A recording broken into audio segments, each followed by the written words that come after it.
was on a Friday. I was working at a Pizza Hut, at my Pizza Hut where I work, and then those two detectives that came to talk to me, they wanted to talk to me about a burglary that happened, but it was a lie. That I was already a suspect. But they were saying, if you know who did it and you don't tell us, you can get the death penalty. Like that was, I was like immediately within 10 minutes, the death penalty, you get the death penalty. If you know anything and you don't tell us, then we're going to go for the death penalty. So this went out for a couple of hours. It was a good cop, bad cop routine.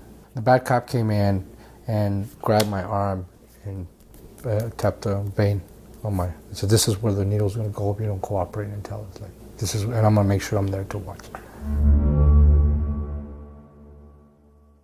And at some point, he said, we think it was your roommate. He's in the next room. He said, your roommate's about to turn state's witness against you. He was a Latino detective. And he said, you know, it's really horrible that in these kind of cases, the white guy always gets the deal and the minority gets the bad end of the stick. So in this case, why don't you flip the tables? The white guy can get the bad end of the stick and you give us a statement and you can walk. So he went through what he wanted me to say. I just repeat, or they typed that last statement and then saying that I was in there doing these horrible things. I signed it and then I was arrested.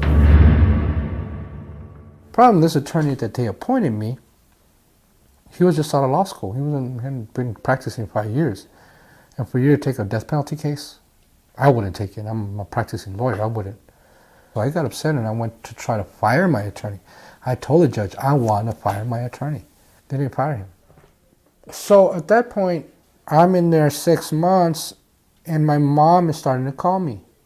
She says, you know what, they're going to give you a death penalty, you're going to die. I said, I didn't do this, Mom, I'm not going to. No, I know you didn't do it, but they're going to kill you.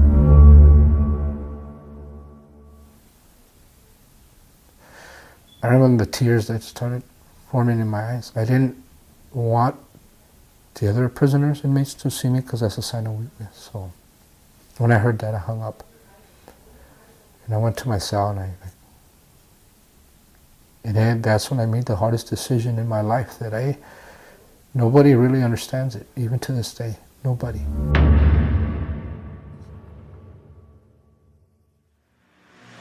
Two detectives came to see me. One, a detective from the Austin Police Department in Texas, and a Texas Ranger.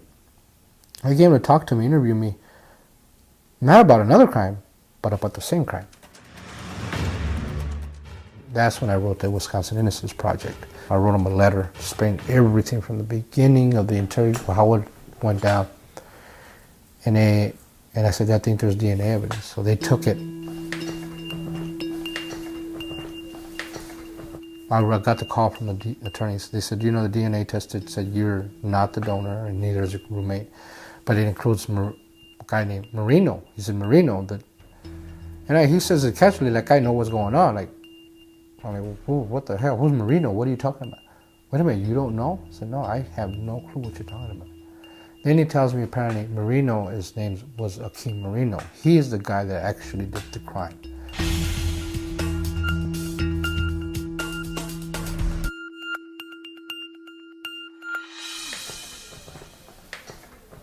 The impact that I have felt in my life because of the guilty plea and all that, the guilty plea and it's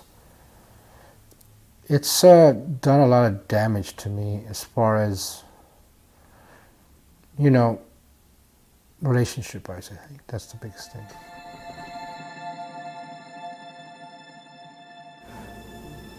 I think it almost took my life. I was told by a forensic psychiatrist that they didn't expect me to live past 40. So I was going to kill myself. That's how damaged I am.